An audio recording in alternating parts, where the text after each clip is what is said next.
వాక్య సందేశాన్ని చక్కటి పాటలని ప్రియులరా మీకు అప్పగించిన ప్రతి పనిని యథార్థంగా చేశారని నేను నమ్ముతున్నాను. అందును బట్టి దేవుడు మిమ్మల్ని దీవించుగాక. హల్లెలూయా. ఇది కూడా బరాబర్ కరెక్ట్ అంటే కొన్ని పట్లు ఉన్నప్పటికీ ప్రియులరా మనం కూడా ఎట్లయితే ఈ 7 మాటలు మీకు ఇచ్చి వాటిని కొంత మటుకు ప్రిపరేషన్లో ఉంచుకోవాలని చెప్పాను. అట్లనే ప్రతి భాగాన్ని ఇవ్వాల్సిన అవసరం ఉండే. అట్లా ఇచ్చింటే మీరు ఏం పాట పాడాలి, లేదంటే మనం ఒక పాటను చెక్ చేసి అలాంటి పాట పాడాలి. సడన్గా పిలుచుడైంది మరి ప్రతి దానికి కూడా అప్పుడు సడన్గా ఇప్పుడు ఏం చేయాలో తెలియదు, ఏం చేయాలో తెలియదు కనుక ఇబ్బంది కనుకనే ఉంటుంది. ముందే ఒక 4-5 రోజుల ముందే ఈ వాక్యాన్ని మీరు చదవాలి, ఈ పాట మీరు పాడాలి అని అట్లా మనం సూచించగలిగితే ఇంకా బెస్ట్గా చేసినప్పుడు కానీ చాలా బెస్ట్ చేస్తుంది. హల్లెలూయా. మిమ్మల్ని చూస్తే వాస్తవానికి నాకు భయం అవుతుంది. అంత ఏమంటారా? ఎవరికి భయం చూస్తే హల్లెలూయా. చాలా సంతోషం. చక్కగా అందరితో మంచి భాగాలను పంచుకుంటూ వచ్చారు. అందరూ పట్టించుకోవచ్చు. వాస్తవానికి ఈరోజు 7వ మాటలు మా భాస్వామి గారు చెప్పాల్సిన అవసరం ఉంటే దాన్ని కూడా క్లారిటీగా ప్రిపేర్ అయింది. నాకు కూడా చూసుకున్నాను. దురదృష్టం ఏమంటే పాపం ముందే జ్వరం వచ్చింది. 2 days బ్యాక్ వచ్చినాడు. హాస్పిటల్ గురించి మందులు ఇచ్చి తిరుగుతున్నాడు. ఆ మందులు వేస్తున్నప్పటికీ ఇంకా జ్వరం క్యూగా వాస్తవానికి రాత్రి నేను 1 గంట పడుతుంటే ఎక్కువ అనుకున్నా. నేను పడుకోలేదు రాత్రి అసలు పడుకోలేదు. 1 గంట పట్టినందుకు లేదు. ఆమె నిద్రలో ఏమేమి మాట్లాడుతున్నాను అంటే జ్వరం ఎక్కువ కాదు, జ్వరం ఎక్కువై పడుకోలేదు. నాకు తెలిసి అట్లా ప్రార్థన చేసుకుంటూ 3 గంటల దాకా అయినా 3 గంటలు అయినప్పుడు ఇంకా కొంచెం ఇబ్బందికరంగా ఉన్న జ్వరం తగ్గుతుంది. ఆ బట్ట తీసుకొని అంత చూడుస్తూ ఉన్నాను. మొత్తం తీసుకుని జ్వరం తగ్గదు. కానీ సరే ఈ 3 గంటల రాత్రిలో డాక్టర్ లేవచ్చు అని పోయి చూస్తాను. మందించి కంప్లీట్ చేసాం. ఇంకా కొంత మటుకు జ్వరం తగ్గింది. కానీ ఎందుకో జ్వరం తగ్గింది కదా అని వస్తే మళ్ళీ ఇబ్బంది కాగలదని అని చెప్పేసి మా అన్నట్టే సదాస్పేట పోయి వెళ్దాం అంటే పట్టుకోలేదు. చదువు వేసి 5:30కే తయారైన 5:30కల్లా సదాస్పేట వెళ్ళిపోయి తొందరగా వెళ్తున్నాను. తొందరగా సదాస్పేట వెళ్ళిపోయి వచ్చేటప్పుడు మా ఆడపిల్ల రావడానికి పెద్ద సైతాలు వెళ్ళిపోతారు. మేము 5:30కి పోయినాం. కానీ డాక్టర్ పోత చూస్తారు. 1 గంట పడుతుంది అనుకోనికి. తర్వాత చూసుకుంటామంటే ఆయన వెయిట్ చేశాడు. మేము ఇంటికి పుట్టాలి కదా 11 అయింది. హల్లెలూయా. ఇంకా స్నానం కూడా ఏం చేసుకోలేదు. దానికి మొక్కలు కట్టేసుకుని ఇక రావాలి, ఎట్లా కావాలి, మా పాపకు మందు లేదు అంతా ఏమో అవుతుంది. సరే అని చెప్పేసి మా పాస్టర్ మొక్కలు పోయి కానీ అని చెప్పడం చేత మీరు మన్నించాలి, క్షమించాలి. అట్లా మా పాస్టర్ మాకు వదిలేసి రావడం జరిగింది. ఈ భాగాన్ని నేనే ఎందుకు చెప్తున్నాను అంటే నేను ఆమె నా అర్థానికి నా పోషణ అయిపోయింది. జనరల్ సాధారణమైనటువంటి వాక్యం నా భాగం అయిపోయింది. కానీ ఆమె భాగం కూడా పంచుకోవాల్సిన బాధ్యత కొంత ఉన్నది కనుక 7వ మాటను ఇప్పటికి ఎవరికి చెప్పిన ఇబ్బంది పడుతుంది. సూర్యనారాయణతో కూడా అన్నిటినీ 7వ మాట తీసుకొని ఆయన అంటే ఒకవేళ మా పాస్టర్ చేయిస్తే ప్రస్తుతం ఆయన చూసుకున్నాడు లేదు తెలియదు. చూసుకోలేదా? సంతోషం. నేను కూర్చున్నట్టు అయిపోయింది. హల్లెలూయా. దేవునికి స్తోత్రం కలుగుగాక. హల్లెలూయా. సంగతి కనబడతలేదా? ప్రోగ్రామ్ కోసం ఆగిపోయింది. మీరు అందరికి హ్యాపీగా ఉంటారు కదా? అందరు కూడా నాకు విలువకాయ సార్ అంటారు. ఎవరన్నా తెలియదు అన్నారు కదా? దేవునికి స్తోత్రం కలుగుగాక. మిమ్మల్ని అందరినీ పార్టిసిపేషన్ చేయించి అని ఆశ ఉంటే మీరందరూ కూడా మీ భాగాల్లో టైంకి మోకలు లేవు. నాయనప్పుడు మిగిలిపోయాడు సారాయణ ప్రభుత్వారు ఏమన్నా పాట అయిపోయింది. నరసింహ మీరేమైనా చేస్తారా? అవకాశం ఉంది. తింటారా? హల్లెలూయా. ఏమన్నారు? హల్లెలూయా, హల్లెలూయా. ఇట్లా చెప్పాలి. సంఘం ఇప్పుడు అర్థం కాదు. హల్లెలూయా. అందరూ చాలా బాగా చెప్పారు కదా? అందరు మంచిగా చెప్పారు. చాలా మంచి చెప్పారు. మీకు తెలియదు. ఇక కూర్చున్నప్పుడు మంచి చెప్పుకోవాలి అనిపిస్తుంది. కానీ మన మంచి నిలబడితే తెలుస్తుంది ఏముంటుంది. మాకు చాలా దొరకడు చచ్చిపోతుంది. స్టేజ్ అంటే అది ప్రమాదకరమైనటువంటి విషయం. మీరు నిలబడాలంటే ఒక అందుకంటే కదా ఇంకా ఏమన్నా చేసి ఎటువంటి చేసి నేను నిలబడాలంటే ఇబ్బందికరమే. ఆయన మీరు నిలబడి మీకున్న సమయం లోపల మీకున్న దానిని మీ భయాన్ని పోగొట్టుకుంటున్నారు. అందుని బట్టి గలాలు మీకు దేవుడు మిమ్మల్ని దీవించాలి. ఇక్కడ బలపరచాలి. సురేష్ ఆయనకి భయం లేదు. హల్లెలూయా.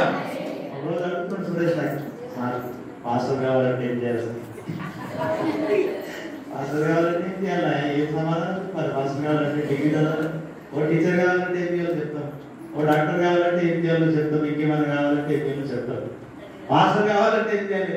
ఆయన ఎవరు పిలుస్తాడు? డాక్టర్ రమ్మంటాడు, ఎంటర్ రమ్మంటాడు, ఏమంటారు ఓకే గొర్రెలు గారు రమ్మంటాడు, క్రికెట్ రమ్మంటాడు. అంటే నేను చెప్తే సురేష్ ముందు చదువుకో, మంచి చదువుకోండి, భవిష్యత్తులో మంచి చదువుకో. మాస్టర్ కావాలని ఉంటారని నీ చేతులు లేదు, నా చేతులు లేదు.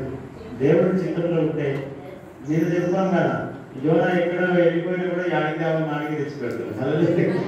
నువ్వు ఏమన్నా ఉద్యోగం జరిగి పోవో, ఏమన్నా జరిగి హల్లెలూయా, ఏమన్నా జరిగి ఒకవేళ నువ్వు పరిచర్య చేయాలని దేవుడి చిత్రం అయితే నీ చేత కరపత్రికలను పంచిస్తాడు.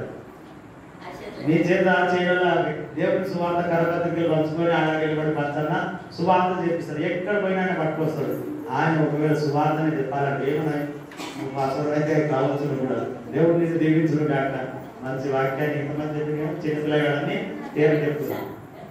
సార్ మేము మంచి చెప్పి అనుకోబడి అందరూ వయసు చిన్నదాన్ని పిల్లగాడి పేరు తీసుకున్నాను. ఆ 2 మాటలు చెప్తే కూడా నేను చెప్తున్నాను కాదు. ఈ నిలబడే ఎక్కువ దేవుడికి స్తోత్రం. హల్లెలూయా. ఇప్పుడు 6th క్లాస్ చదువుతున్నాడు కదా, 6th క్లాస్ 6th చదువుతున్నాడు కనుక ఆ మంచి వర్తమానాన్ని జీవితంలో ఇంకా దేవుడు నేను బావుగా వాడుకును కాక, నీ మనసులో ఆశలు తీర్చు కాక. నాకేమంటాడు? అప్పని చూస్తావా ఈశ్వర్ నాయన అప్పని చూడదా దేవుడు. హల్లెలూయా. మరి ఎక్కడెక్కడో అన్ననుకో నేను అక్కడనే అన్నాడు. దేవుడికి స్తోత్రం. చాలా సంతోషము. మొదటిగా యేసుక్రీస్తు ప్రభుల వారు మొదటిగా చెప్పినటువంటి మాట క్షమించడం. ఆయనకు క్షమాపణ మీద అధికారం ఉన్నది కనుక ఆయన క్షమించడం కోసం ఆయన బోధించున్నాడు, చెప్తున్నాడు. రెండోదిగా పునరుజ్జీవింపజేయడానికి అధికారం. సిలువలో ఉన్న దొంగను ఆక్షణం కాక్షణం తీసుకొని పోగలిగినటువంటి దేవుడు. ఆ ముగ్గురు కూడా చనిపోయారు కానీ యేసుక్రీస్తు ఆ దొంగ ఇద్దరికి ఉన్నట్టే పరదేశంలో పోయి ఉన్నారు.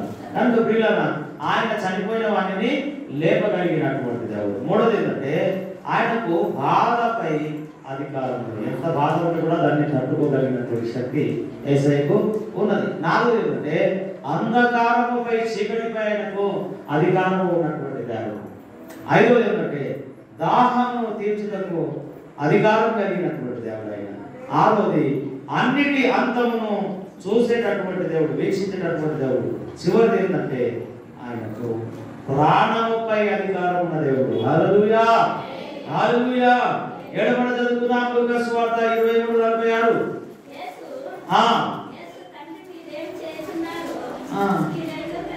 అయ్యో లూకా సువార్త 23:46. అప్పుడు యేసు గొప్ప శబ్దంతో కేక వేసి తండ్రి నీ చేతికి నా ఆత్మను అప్పగించుచున్నానని ఆయన ఇలాగ చెప్పి ప్రాణము విడిచెను. హల్లెలూయా. చప్పట్లు కొడదాం దేవుని నామానికి మహిమ కలుగుదాం. ఉదయా గట్టి కొట్టుకుందాం. రొట్టెలు కొట్టాక కూడా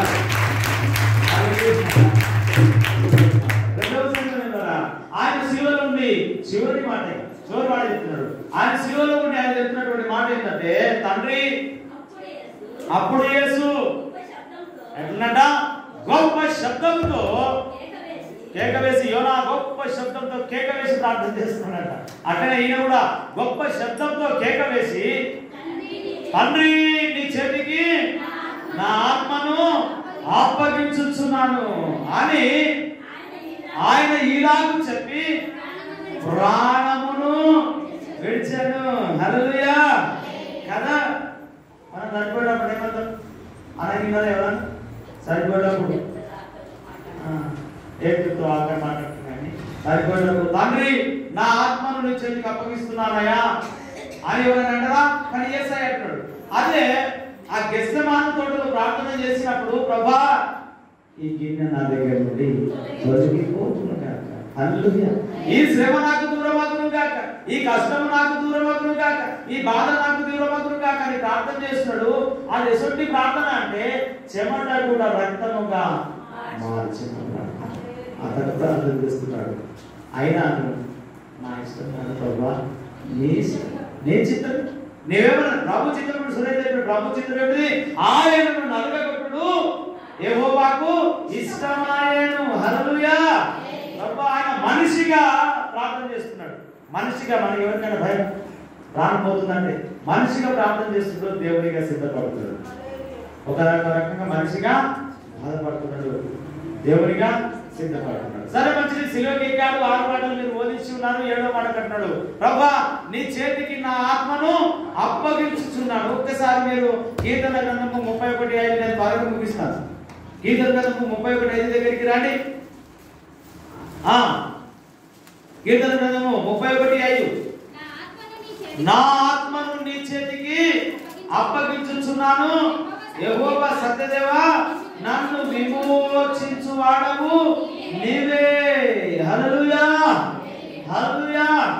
ఏమంటాడు దావీదు కీర్తనలో?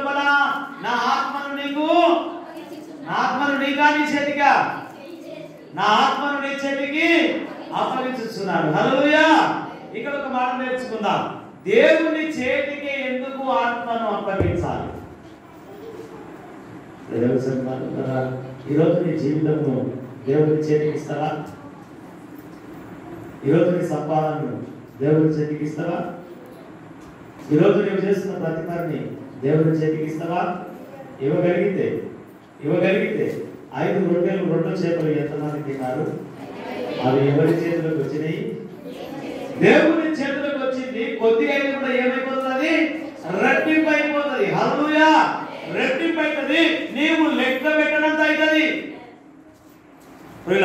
ఎక్కడ ఫస్ట్ మన దగ్గర ఉన్నది యేసయ్య చేతిలోనికి రావాలి. కనుక యేసయ్య చేతిలోనికి ఏమోనే మన సర్వస్వం యేసయ్య చేతిలోనికి పోవాలి. అందుకే ఈయన ప్రార్థన చేస్తున్నాడు, ఏమనంటే తండ్రి నా ఆత్మను నీ చేతికి అప్పగించుచున్నాను. హల్లెలూయా. దేవుని చేతికి ఎందుకు అప్పగిస్తున్నాడు? ఎందుకు దేవుని చేతికే ఇస్తున్నాడు? ఓకే చచ్చిపోవచ్చు కదా, నా ఆత్మను తీసుకో అనొచ్చు కదా. ఎందుకు నీ చేతికి నా ఆత్మను అప్పగిస్తున్నాను అంటున్నాడు? ఒకసారి లూకాసు వార్త 23:46 త్వరగా. లూకాసు వార్త 23:46. అప్పుడు యేసు గొప్ప శబ్దంతో కేక వేసి తండ్రి నీ చేతికి. హల్లెలూయా. ఏమంటున్నాయినా? ప్రభా నా ఆత్మను ఊకే ఇడిచిపెడతలేను. ఎందుకు అప్పగిస్తున్నట్టే, నా ఆత్మను పాతాళంలో విడిచిపెట్టను, నా ఎముకలను తుల్లు పట్టాలి. హల్లెలూయా. దేవుని చేతికి మన ఆత్మ తెలుసా? ఆత్మను పాతాళంలో విడిచిపెట్టాడు. ధనవంతుడు ఆత్మను యేసయ్య చేతికి ఇచ్చాడా? వెళ్ళిపోయాడు పాతాళంలో. లాజరు ఆత్మను ఎక్కడ ఎవరికి ఇచ్చాడు? యేసయ్యకి ఇచ్చాడు. దేవునికి ఇచ్చాడు. లాజరు ఏడున్నాడు? పారదైసులో అబ్రహాము రోగులో ఉన్నాడు. హల్లెలూయా. కనుక నీ ఆత్మను ఎవరికి అప్పగిస్తావు? నీ జీవితం ఎవరి చేతులు పెడతావు? సాతాను చేతులు పెడతావా? దేవుని చేతులు పెడతావా? దేవుని చేతులు పెడితే నీ జీవితం మార్చబడుతుంది. దేవుని చేతులు పెడితే నీ జీవితం ఆశీర్వదింపబడుతున్నది. పిల్లరా, దేవుని చేతిలో నీ ఆత్మను పెడితే నీ ఆత్మను ఆయన పాతాళంలోనికి విడిచిపెట్టాడు. చనిపోయినప్పుడు జ్ఞాపకం పెట్టుకున్నాడు. ఆ గడియ కనుక మనకు తెలిస్తే, ఆ సమయం కనుక మనకి ఎవరికి తెలియదు. ఒకవేళ తెలిస్తే ఏం చెప్పాలంటే, నీ చేతికి నా ఆత్మను, యేసయ్య చేతికి నీ ఆత్మను ఇచ్చేస్తే ఆయన చేలు పట్టుకుంటాడు, దాని పాతాళంలోనికి. అందుకే యేసయ్య చెప్తున్నాడు, ప్రభా తండ్రి నా ఆత్మను నీ చేతికి అప్పగించుకొనిచున్నాను. ఎందుకు అప్పచెప్తున్నాడు? ఆయన చేతులకే ఎందుకు ఇస్తున్నాడంటే, ఒక మాట చదువుదాం. తిమోతిలకు రాసినటువంటి 2వ పత్రిక, తిమోతిలకు రాసిన 2వ పత్రిక 1వ అధ్యాయం 12వ వచనం. అపోస్తలుడైన పౌలు తిమోతి సంఘానికి రాసినటువంటి 2వ పత్రిక 1వ అధ్యాయము 12వ వచనం చదవండి త్వరగా. 1వ అధ్యాయం 12వ వచనం. ఆ హేతువు చేత ఈ శ్రమలను అనుభవించుచున్నాను గాని నేను నమ్మిన వాని ఎరుగుదు గనుక సిగ్గుపడను. నేను ఆయనకు అప్పగించిన దానిని రాబోచున్న ఆ దినము వరకు ఆయన కాపాడగలడని రోడిగా నమ్ముచున్నాను. హల్లెలూయా. ఏమంట? నేను ఆయన చేతికి అప్పగించినటువంటి దానిని ఆయన రాబోతున్న సమయం వరకు ఆయన దాన్ని కాపాడుతాడని నేను నమ్ముకున్నాను అంటున్నాడు. హల్లెలూయా. ఇప్పుడు యేసయ్య ఆత్మను ఎవరికి ఇస్తున్నాడు? ఎవరి చేతికి ఇస్తున్నాడు? దేవుని చేతికి. దేవుడు ఏం చేస్తున్నాడట? ఆత్మను కాపాడుతాడట. కాపాడి తిరిగి ఎవరికి ఇస్తాడట? ఎవరి ఆత్మను వాళ్ళకే ఇస్తాడట. నీ ఆత్మ ఇస్తావా? యేసయ్య ఇస్తావా? ఇస్తే 2వ రాకడలో నీ ఆత్మ నీకు తెచ్చిస్తాడు. హల్లెలూయా. హల్లెలూయా. ప్రతి ఒక్కడు మహిమ శరీరము ధరించుకుంటాడు. ఎందుకు మీరు ఆశ్చర్యపడకండి, సమాధులలో ఉన్నటువంటి వారు యోహాను సువార్తల సమాధులలో ఉన్నటువంటి వారు తిరిగి బయటికి వస్తారు. వారందరూ మహిమ శరీరము ధరించుకుంటారు. కన్నుల యొక్క పాటన యేసయ్య దగ్గరికి వెళ్ళిపోతారు. శరీరం వేస్తుంది మహిమ శరీరం, ఆత్మ యేసయ్యకి ఇస్తే మళ్ళీ చెడ్డ వేస్తారు. గొందరగడ గ్యాప్ము అందులోనే తెచ్చేస్తాడు. నీ ఎముకలు పురుగు పట్టకపోయి, నీ శరీరం అంతా నలిగిపోకపోయి, అన్ని చెల్లెల పురుగులు తిరిగిపోకపోయి, ఏమన్నా కాకపోయి దేవుడు అంటున్నట, ఓ సముద్రమా నా ఆత్మ నన్ను చేయాలంట. హల్లెలూయా. సముద్రంలో పడి నీళ్ళలో పడి చనిపోయినాడు కదా అంట. సముద్రమా ఆత్మ నన్ను ఇచ్చేయగానే సముద్రం 1, 2, 3 అని ఇచ్చేస్తాడంట. హల్లెలూయా. ఎస్కేల్ గ్రంథం లోపల మారణ ఆ మృత లోయ లోపల వేలుపులది ఎండిన ఎముకలుంటాయంట. ఒక్క మాట ఎస్కేల్ చెప్పడం కల ఎముకలన్నీ. హల్లెలూయా. ఎండిన ఎముకలు జీవింపజేయము ఆత్మ స్వరూపుడా. ఎండిన ఎముకలు జీవింపజేయము ఆత్మ స్వరూపుడా. ఆత్మ స్వరూపుడా నా ప్రాణనాథుడా పరిశుద్ధాత్ముడా నా ప్రేమ కోనుడా నాకు ఆనందమై లభించేదము ఆత్మ స్వరూపుడా. నాకు ఆనందమై లభించేదము ఆత్మ స్వరూపుడా. హల్లెలూయా. ఎండిన ఎముకలను ఆయన జీవింపజేయగలిగినటువంటి వాడు. ఇక్కడ ప్రశ్న ఏమిటంటే, నీ ఆత్మను దేవునికి ఇస్తావా? నీవు దేవునికి సమర్పించుకుంటావా? ఒకవేళ దేవుని చేతిలో కనుక పోతే నీవేమవుతావంటే ఆశీర్వదించబడతావు. నీ ఆత్మ ఒకవేళ దేవుని చేతిలోకి పోతే ఆ ఆత్మను ఆయన కాపాడుతాడు, సంరక్షిస్తాడు, తిరిగి నీకే ఇచ్చేస్తాడు. నీ ఆత్మను కూడా పోయి సాతానికి ఇచ్చినావనుకో, హల్లెలూయా, వారి చేతిలో ఏమని కాపాడుతుందా? చక్కగా పాతాళానికి వెళ్ళిపోతుంది. అందుకే యేసయ్యుడు, ఓ దేవా నా ఆత్మను నీకు అప్పగించుకొనుచున్నాను. ఎందుకు అప్పగిస్తున్నాడంటే ఆత్మలను కాపాడేటటువంటి దేవుడు ఆ ఆత్మను కాపాడుతాడు. కాపాడి సంరక్షించే దేవుడు సంగమ దేవుడు కదా తిరిగి మనల్ని ఇస్తాడని యేసయ్య ఆత్మ దేవుని చేతికి ఇస్తున్నాడు. 1 పేతురు గ్రంథము 4వ అధ్యాయం 19వ వచనం. 1 పేతురు గ్రంథము 4వ అధ్యాయము 19వ వచనము. కాబట్టి దేవుని చిత్త ప్రకారము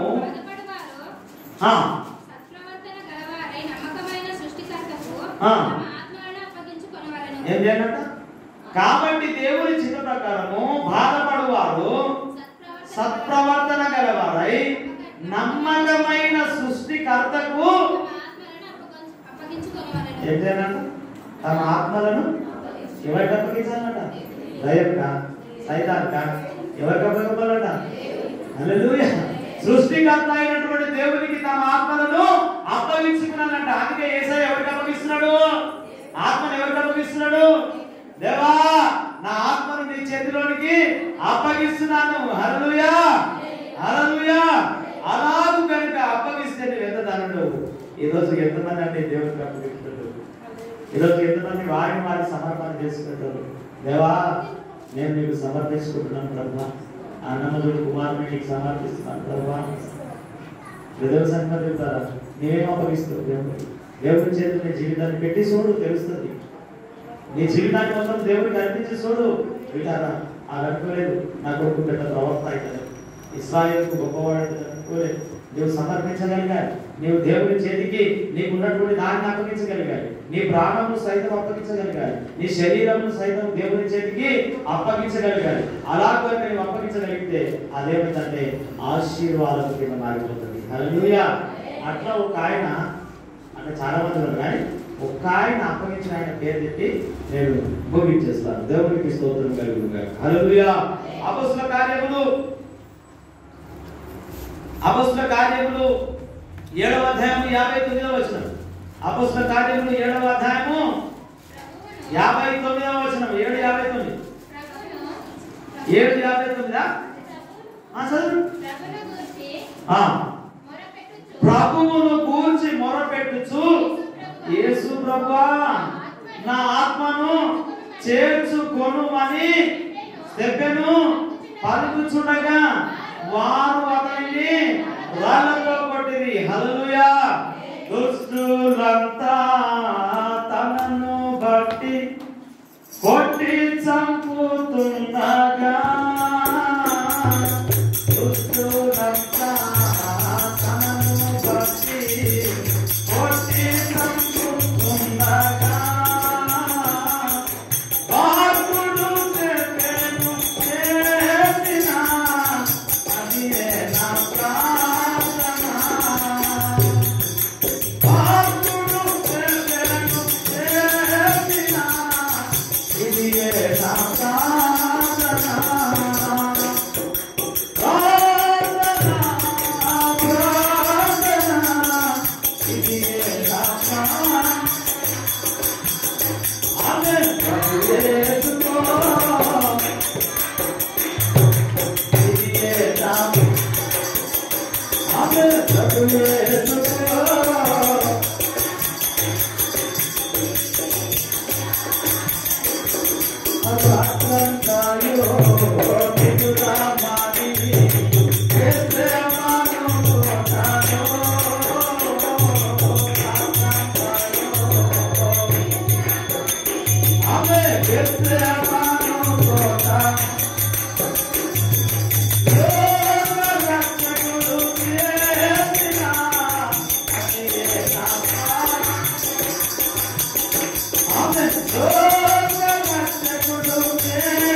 అందరూ కొట్టి రాళ్ళతో కొట్టి చంపుతూ ఉంటే స్థితిరట్టున్నట యేసు ప్రభువా నా ఆత్మను చేర్చుకో ప్రభువా. హల్లెలూయా. ఈ రోజు మీ ఆత్మను దేవునికి అప్పచెప్తావా? దేవునికి ఇస్తావా? ఆయన ఇస్తే తెలుసా నీ ఆత్మను పాతాళంలో విడిచిపెట్టాడు, నీ ఎముకలను కుంటుపడ్డాడు. అది నమ్మినటువంటి యేసుక్రీస్తు ప్రభుల వారు ఆ తండ్రి ఎంత గొప్పవాడంటే నా ఆత్మను కాచి కాపాడేటటువంటి వాడు, తిరిగి నాకు ఇచ్చేటటువంటి వాడు కనుక అని దేవా తండ్రి నా ఆత్మను నీకు అప్పగించుచున్నానని ఎవరికి అప్పగిపెట్టుడు? దేవునికి అప్పచెప్పి ప్రాణము ఇచ్చాడు. హల్లెలూయా హల్లెలూయా. వాళ్ళ దగ్గర ముగిస్తాయి. ఇక యేసయ్య శిలువలో చనిపెట్టు. ఓకేనా? ఆత్మను ఎవరికి ఇచ్చాడు? తండ్రికి ఇచ్చాడు, దేవునికి ఇచ్చాడు. ఇప్పుడు 3 దినాలు సమాధిలో ఉన్నాడు. శుక్రవారం చనిపోతే సమాధి చేశారు. అది సిద్ధపాటు దినమని, రేపైతే విశ్రాంతి దినమని ఆయన సమాధులు పెట్టింది. కానీ బైబిల్ ఏమని రాయబడిందంటే ఆ 3 దినాలు యేసయ్య ఎక్కడ పోయిండు అంటే ఆయన భూ దిగంతంలోకి పోయాడు. అక్కడ ఏంటి, ఆదాము మొదలుకొని ఎంతమంది నీతిమంతులు భూమి మీద బతికారో వాళ్ళకు కూడా ఏ రక్తం కావాలి?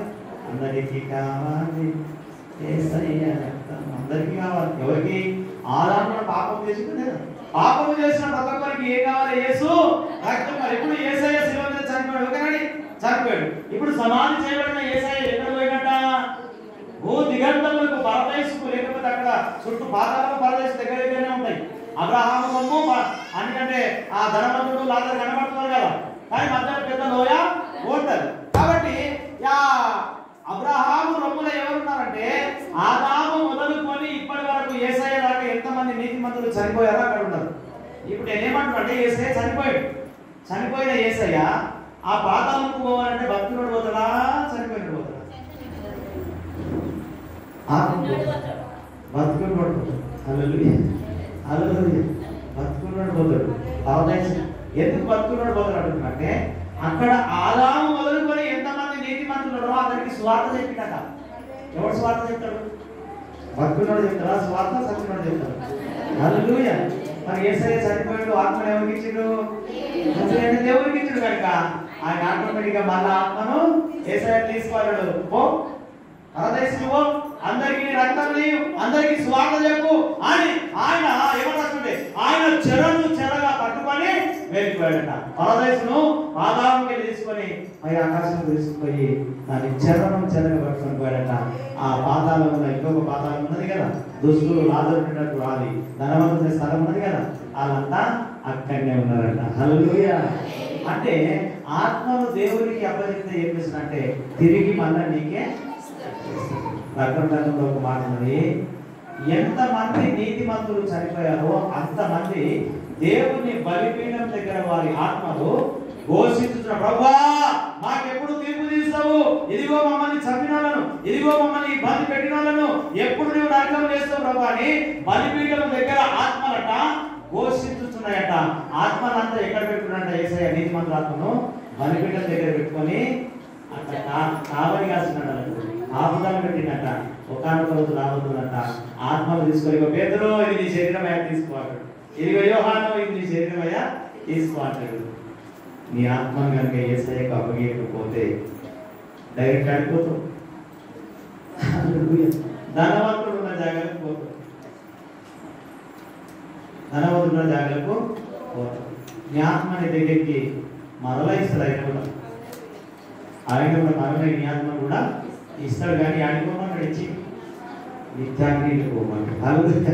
అక్కడ అగ్ని ఆనంద పురుగు నాటికి పోమంటాడు. మరి నీ ఎవరికి ఇస్తావు ఆత్మను? ఎవరికి ఇస్తావు? నీ ఆత్మను దేవునికి ఆత్మనీయాలా అంతేయాలా? ఆత్మనీయాలా? శరీరం మొత్తం ఆయన చెప్పాలి. సమస్తమును దేవుని చేతికి అప్పగిస్తే అప్పుడు నీవు దీవించబడతావు, ఆశీర్వదించబడతావు. అందుకే యేసుక్రీస్తు ప్రభువు వారి చివరి మాట ఏంటంటే, ప్రభువా నా ఆత్మను నీకు ఎందుకంటే మరణ నాకే ఇచ్చేస్తాను. హల్లెలూయా. ఈ మాటను దేవుడు దీవించి ఆశీర్వదించును గాక. ప్రియులారా, ఇంకా రెండు మాటలు వాక్యం ప్రకారమే మనకు రేపటి దినాన సేమ్ పెట్టండి. ఉదయకాలం 6 నుంచి 7 దాకా ఇది లాస్ట్ రోజు, శనివారం లాస్ట్ కదా, శనివారం లాస్ట్ కదా. మధ్యాహ్నం మళ్ళా ఆరాధన, సాయంత్రము గృహకుడిక కులమంతా లాస్ట్ గృహకుడిక. ఈరోజేమో అశోకనల కుటుంబం మందు గృహకుడిక ఉంటుంది. ఈస్టర్ వచ్చేసి శిలువగుట్టకు పోమేసారి మనం శిలువగుట్టకు పోము బయట ఏమంటారు టీవీ ఒకటి శిలువగుట్టకు పోము. ఈస్టర్ ఏం జరుగుతుంది? సేమ్ మీరు 6 గంటల కన్నా మీరు ఇంటికి వస్తే ఒకటే సర్వీస్ చేద్దామన్నా 2 సర్వీసులు చేద్దామని చెప్పాలి. ఒకటే సర్వీస్ అంటే 6 గంటలకు 6 గంటల కన్నా మీరు వస్తే 7 గంటల 9 10 గంటల కల్లా ఫినిష్ చేస్తాము కదా. మేము బండి అయితే ఇంటికి పోతాం, మీరు ఇంటికి పోతాం. ఇక మధ్యాహ్నం మీద మేము మధ్యాహ్నం పెట్టుకోము. ఇక ఒకటే ఆరాధనలో ఫినిష్ చేసేసుకుంటాం, మనకు రిలీజ్ అయిపోతుంది. లేదు సార్ మేము పొద్దున్న పెడతాం మధ్యాహ్నం పెడతాం సార్ అంటే డబుల్ అవ్వాలి అని ఆలోచన నాకు. కాబట్టి ఒక్కటి దెబ్బకు 2 పిల్లలు అన్నట్ల 2 అయిపోయాయి. హల్లెలూయా. పొద్దున ఇక రెడీ అయ్యి మంచిగా ఫ్రెష్ అప్ అయ్యి మళ్ళా ఆరాధన ఏముందండి. మీరు పొద్దున 6 గంటలకు సేమ్ మనం 6 గంటలకు సిద్ధపడేస్తున్నాము. 6 గంటలకు వచ్చేద్దామంటే చర్చికి వచ్చేద్దామండి. చర్చికి మంచిగా వీలైనంత మట్టుకు ఈస్టర్ పండుగ డెకరేషన్ చేసుకున్నామండి, టెంట్ చేసుకున్నామండి, వీలైతే సాంతికి జరుపుకున్నామండి.